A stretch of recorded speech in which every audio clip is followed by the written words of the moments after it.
Hi everyone, Gunita here from the 1947 Partition Archive, together with Fahad. Hi everyone. Today is day 9 of 75 days of partition. We had some technical difficulties and some other problems this morning, so we're starting a little late. But anyway, Fahad is going to give us a timeline for the second week of June of what happened in 1947. We started this event series on June 3rd when the Mountbatten Plan was announced, and it's going to go on for 75 days till August 17th when the Radcliffe Line was announced. And today, Fahad is going to talk about what happened in the second week of June during that time period in 1947. So Fahad, I understand you've got a presentation for us. Yeah. And maybe we can kind of go through some of the happenings in mid-June.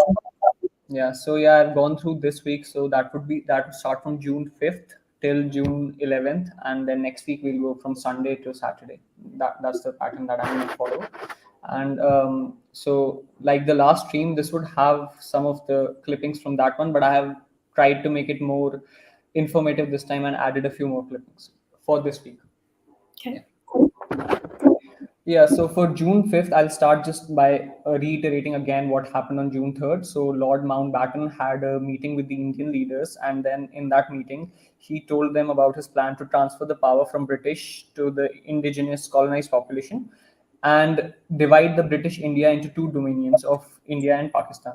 So on the extreme right of this presentation is the image which sort of questions two parliamentary bills of one. So the immediate concern after the Mountbatten Plan was announced was whether it would require sort of two bills, because there are two dominions that are going to come into existence. So whether there are going to be two independence bills that the parliament is going to pass, but then the then Prime Minister Clement Attlee wanted this to happen in the speediest way possible and to ensure that the legislation is passed. So instead of going with two bills, he just went with one, which was called the India Independence Bill. And then this is the news from June 5th, which sort of recounts from the previous day, from the happenings of the previous day. So on June 4th, Viceroy Lord Mountbatten, he explained his plans of handing the administration over to the colonized population. For this, he asked all governors to relinquish their office by August 15th. He set that deadline for the administration. And the other deadline that he set for the Britishers, the non-administrative or the Britishers at large that were residing in India at that point, was June of next year. So this. Where are these from? What papers were those from? What? Sorry? What papers are these clippings from? So these are from Amrita Bazar Patrika, and anyone can access it on the British Library website because they have digitized the entire edition from 1870 to 1970, and they're just free to access. So there's no. Amazing. Some of the others would be from the Civil and Military Gazette. They are on the British Newspaper Archives, but then you're allowed, if you sign in, you're allowed to access 3 papers, but after that you'll have to pay, or you need institutional ID for that. Okay. Then the division of seats in Bengal was a hot topic during that time also, because the Muslim leagues, they welcomed the decision in Bengal. Unlike the one on the right hand side of this presentation, you can see in UP, the Muslim League members were baffled at the decision of Jinnah on his agreement of partitioning the country into two and making a Pakistan. But in West Bengal, the opposite happened, and the Muslim Leaguers were quite happy with that decision. They even hoped that the Hindu Bengalis would join the dominion of Pakistan so that Bengal wouldn't be, divided. That's what they wanted, the people in the Muslim Leaguers in Bengal. But in UP, the Muslim League members like Hasit Mohani and ZH Lari were disappointed with Jinnah's decision of partition. They sort of felt like they had been sacrificed for attainment of Pakistan.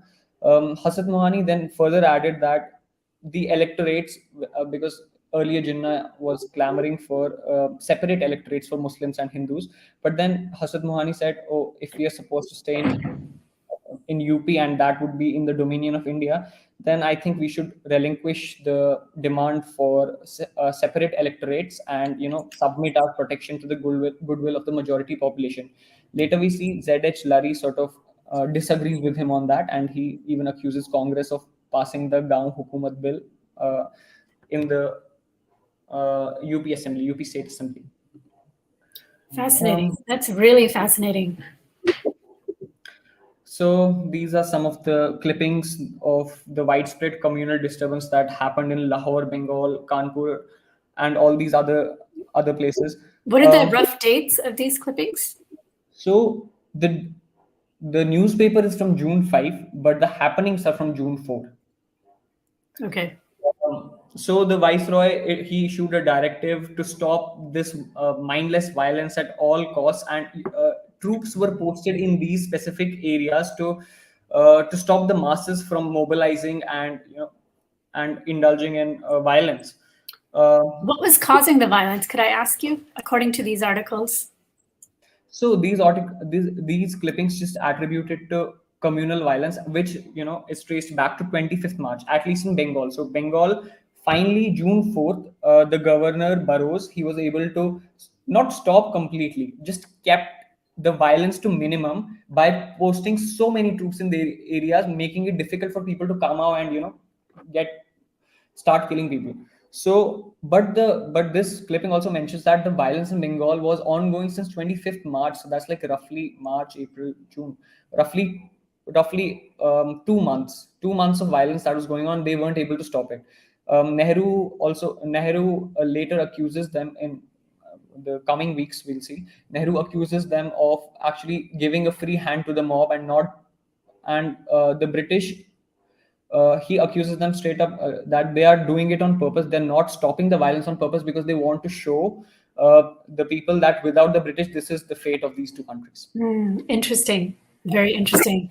Yeah, because they had the power to stop the violence. I've always wondered about that. Why did they not step in? Why did they let the lawlessness go out of control? We also have to realize to some extent that even the Indian infantry or Indian military that they kept in these areas, they were also divided on the communal lines. Absolutely. And they partook in the violence. Right. Absolutely. So on the left hand is the map of it's the map of Bengal, the undivided Bengal, and you can see the areas that are in the darker shadings, right? Those are places in which Hindus are population 50% or above. So the darkest patches that you can see on the top and on the right hand corner of the map, these are places where Hindu population were 90%, and the completely white portions are the areas in which Muslim population forms the majority. So this is a prototype of the map that the Amrita Bazar Patrika built, and which was to show this would be, if the Bengal is to be divided, this would be the rough division of Bengal. So the Muslim areas would form what we now know as Bangladesh, and then it was known as East Pakistan at that point, and the rest of it would be the West Bengal. Very interesting. And this is a very interesting ad that I found in this paper. It was, even the ad companies at that time were sort of trying to be more popular and coming up with puns to just either celebrate or to give a message to leaders. For example, here the ideal fountain pen ink is giving the message to the Indian leaders: don't allow the British to write off our sterling balances, which is a nice pun because it's a pen company.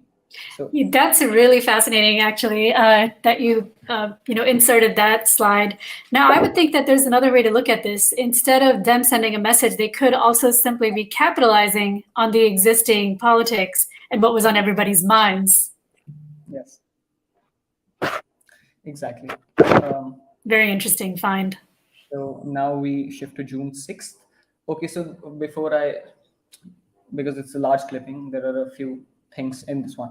So the Gaon Hukumat bill, which was passed by the UP Assembly, was in essence the bill that was against the separate electorates of Muslims. And this was the one that was contested by ZH Lari, and he launched a scathing attack on Congress, saying that they brushed aside the fundamental right of Muslims to elect their own representatives. But in a rebuttal, Mrs. Pandit, Vijay Lakshmi Pandit, she accused the Muslim League members of stalling the national progress and advocated for the joint electorates on the basis that they are non-divisive. And she reminded people that British have tried to divide this country for a long time. Don't let them divide more on communal basis. So that was her idea of the Gaon Hukumat Bill, which was for the joint electorates, and that's the system that we have now. That is so interesting. So in the center, on the right next to the image, you can see 70 persons killed by Mewatis in Jaipur, which is this is an interesting one that I kept in, because in this one, Mewatis, Hindu Mewatis, as well as Rajput Muslims, they got together and they attacked this Nizamat in Jaipur called Court Qasim. Yeah, so the Court Qasim was the name of this Nizamat, and of course that Nizamat also had a mixed population of both people from different religions, and these people from united from different religions, and then they're targeting people from pretty much their own religions. So you can't call this communal, of course. So there were other types of violences other than the communal ones also.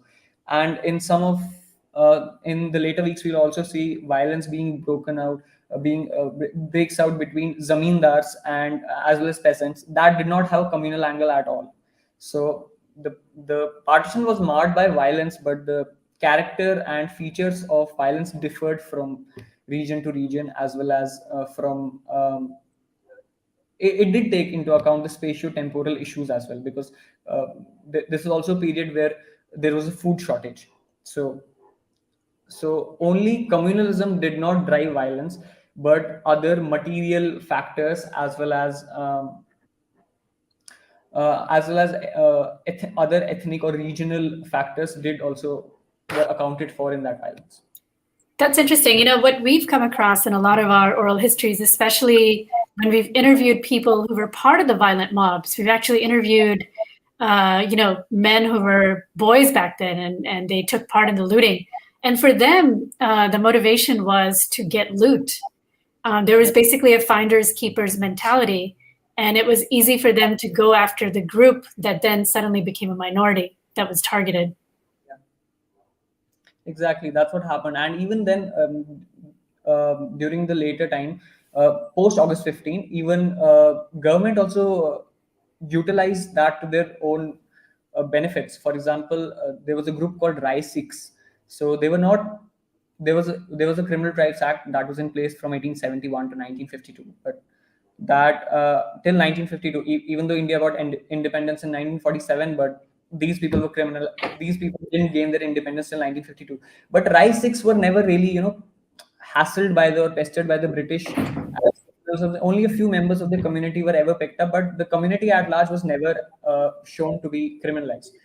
But during this period, when they started coming from Punjab to Delhi, they tried to settle down here. And of course, there's a period of, it's a period of crisis, of sudden migrations that are happening. People are running away from places to the next safe place that they can be.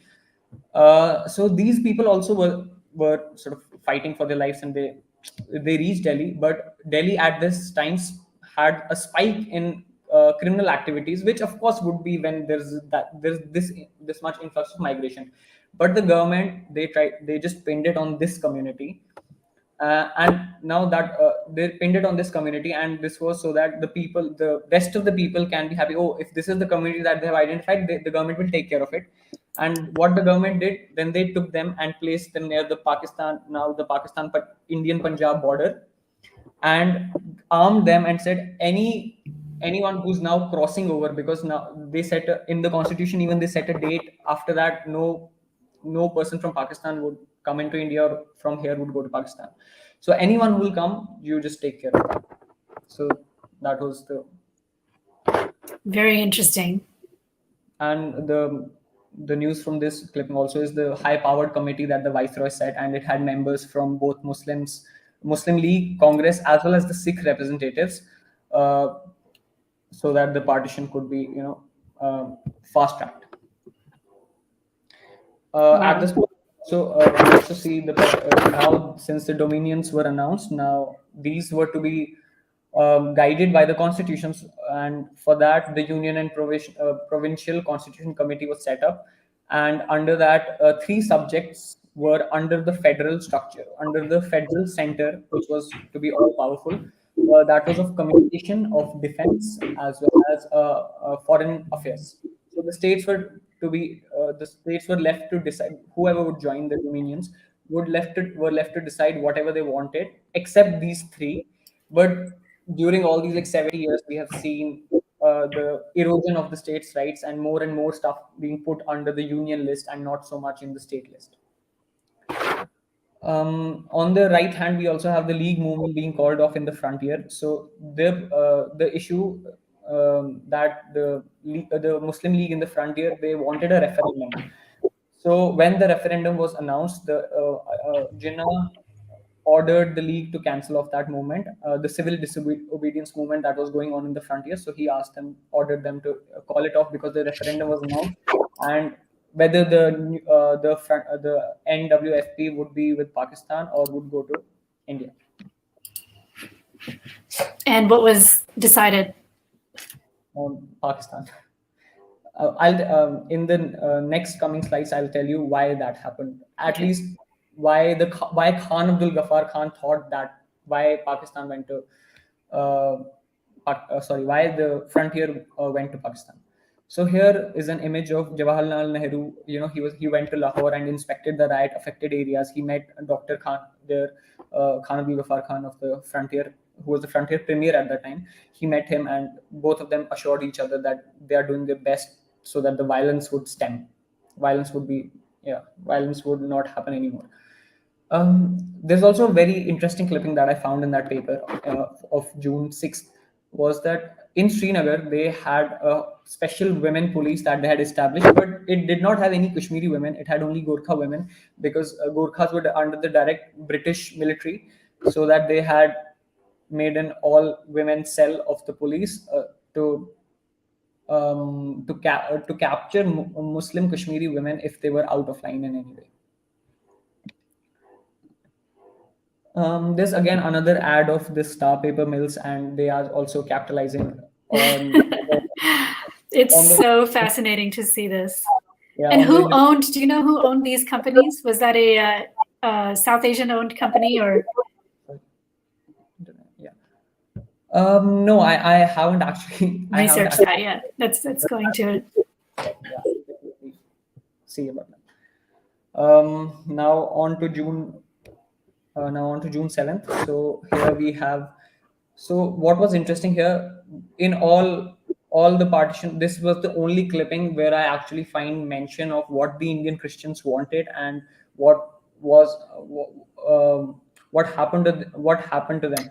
So here the thing is, they wanted an undivided India. They didn't want the division of India into Pakistan or Pakistan and India, which was also a lot of people that in that country at that time, that's what they wanted, but they didn't get it, and their dreams were shattered when Pakistan formally established a minority rights commission that put sort of an end to the debate whether there would be two separate dominions or not.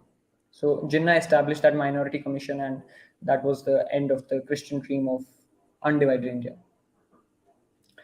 And here we have acceptance of the British plan, and we'll see in the coming slides also a lot of focus on Gandhiji, and in almost every day in all newspapers there is a whole thread dedicated to Mahatma Gandhi on why is he silent on this and why did he accept this decision. And later I have a quick question. Sorry to interrupt you. So you were talking about the minority commission. Yeah. How exactly? What was their decisions in terms of the Indian Christians?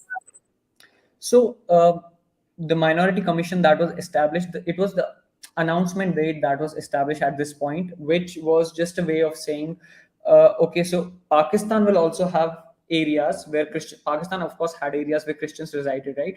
And India also had. So by establishing a minority rights division, a minority commission there, he just said, Christians are now not allowed to move to that part, or the Christians residing in this territory should stay here because we are going to safeguard their rights. So it was mostly for protecting them from communal violence, and also their places of worship from communal violence, which of course during the partition we have seen a lot of. Neither property was saved nor lives.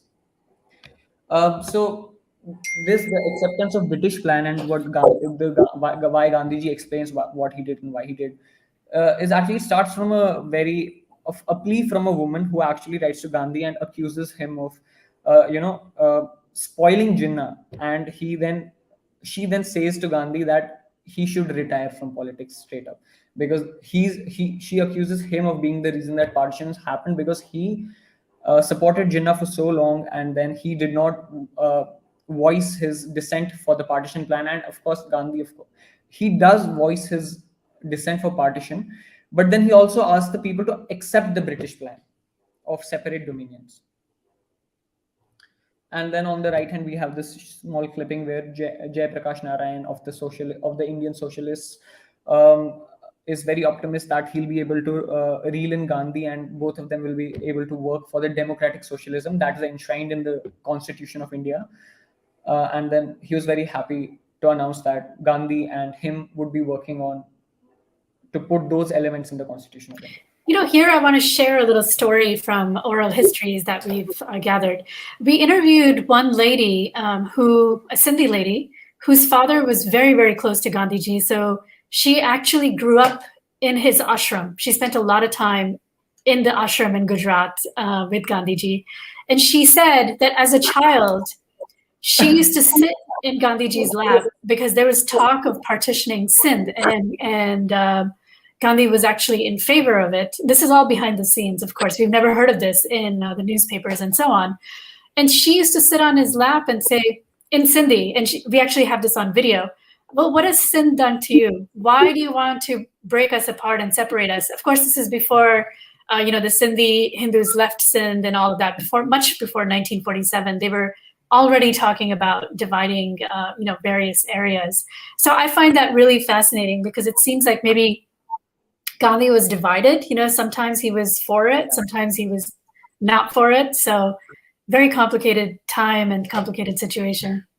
Yeah, and even the clippings also show, for 3 days straight, I saw clippings that just say, oh, Gandhi asks people to accept the British plan and to accept what Congress has decided, to accept what Muslim League has decided. But then there's a clipping where he says, I am not in favor of two-nation theory. But then in the same breath, he says, but we have to accept what has happened. So maybe he is being pragmatic here, and he realizes, oh, this is something that's inevitable. He's still against it in his heart, but the pragmatism takes over. Yeah. So I also found an interesting clipping from this newspaper. It's from a Moscow broadcast. So the host that was on this broadcast, he sees the partition of India as a British design to retain control over India, and he says the division of India into two hostile states, and India and Pakistan, because it's on communal lines, so the hostility would be there. So that is just to help the British Governor General, because when there's hostility, so his understanding is when there's hostility and you've divided a country on communal lines, it's easier to control them. So that's what his message to the Indian audience at that time. Oh, the British is dividing you to sort of retain control. They are not giving up control, they're just changing the mechanisms of it. Very interesting. Yeah. And on the right, we have an announcement of the daily service connecting India and Rangoon. So I thought it's Calcutta and Rangoon. Well, Rangoon used to be part of the British Empire, and only in 1942 did it separate after the Japanese occupation. Yeah. Bahadur Shah Zafar was sent to Rangoon. His foregrave is near Mehroli, Bakhtiyari. So where the Astan of Shrine of Bakhtiyari Kaki is, Kutubuddin Bakhtiyari Kaki, it's right next to it. You enter it from the Zafar Mahal, and you take a right, and then you can see the foregrave, the grave that he wanted to be buried in, but of course he was never. Yeah, right. So this is a map of Punjab, and it shows so different communities wanted different lines of division. For example, the Sikh community, they wanted the division to be on the basis of property lines. So Sikhs had the most amount of property in Punjab, because after the British settled water canal colonies and all, they had a fair bit of property under them. So they wanted the division along the property lines, and they were the only ones that wanted the division along a non-communal line. So here I don't know if it's that visible, but the dotted line right next to Multan, if you can see it right there. So Yeah, I can the, the, see it. the But spokes next to Multan, that is the line and it goes all up to till Gujarat. So that is the division that the Sikhs wanted. And then of course there were a few other divisions. So all these lines that you hear, there are just different division lines. so one question I have is, when we say the Muslims wanted this and the Sikhs wanted this, in our interviews, the vast majority of people we talked to had no say. In fact, they didn't even know what was happening. So who are these Sikhs and who are these Muslims that are actually getting a voice? Just the representatives. So Right. the thing is, yeah, so in electorates, of course, the voting was on, because the country was so communalized. So when the elections happened 1937 and even afterwards, a huge chunk of Muslim population straight up voted for Muslim League. Hindus and Buddhists, Jains, they voted for Congress. Sikhs, But of was course, the general public voting? they were, but I think it was limited, right, to certain classes of people. It was not everybody. it was very limited. And even then, the common masses, of course, they never wanted all this. They wanted an undivided India. But the representatives wanted this, because we also have to see. So, if we divide it from bottom and from above, what the aspirations were. From above, of course, the people wanted power. Jinnah, Congress, or any other people, they wanted power, and this was a way to sort of capture power. Common folk, they had no say. They had no. They hadn't even heard of India. Common people that we interview had not heard of India until after partition, even though they were in that supposed country. They only had their regional knowledge, especially the people in the kingdoms. Yeah. They didn't consider themselves to be a part of this. Yeah, Mansur writes about that beautifully in his short story Toba Takes Singh, when he brings about the absurdity of partition through the lens of people in mental asylum, and there's like, oh, this is just nonsense. Yeah. And and this is how the common masses felt. But of course, the partition happened because the leaders wanted it, and that's the complaint. Even in these in a few of these papers, we have these letter to editors, and people are just complaining, why are the leaders not listening to people? Yeah, very interesting. Should we pause there for today, since we've gone for about 30 minutes? Okay, yeah, let's go a couple more slides. Sure, go ahead. No, I'll just stop at June 7th then, because this is the last slide, and then next time I'll pick from June 8th. So here is Mr. Jawaharlal Nehru, and there is Ram Manohar Lohia, and there is Miss Pandit Pant, and also Mr. Rafi. And these are all the members of the Congress Working Committee, and the newspaper Amrita Bazar Patrika. They snapped a photo of them after they were coming out of the meeting. So because they're historic photos, I thought people should see. Very cool. And since you've been doing the research on this, I do have one question for you. I know from our oral histories, we've also come across the fact that there was a freedom movement in the Northwest frontier regions where people wanted their own separate nation. Yes. But somehow, was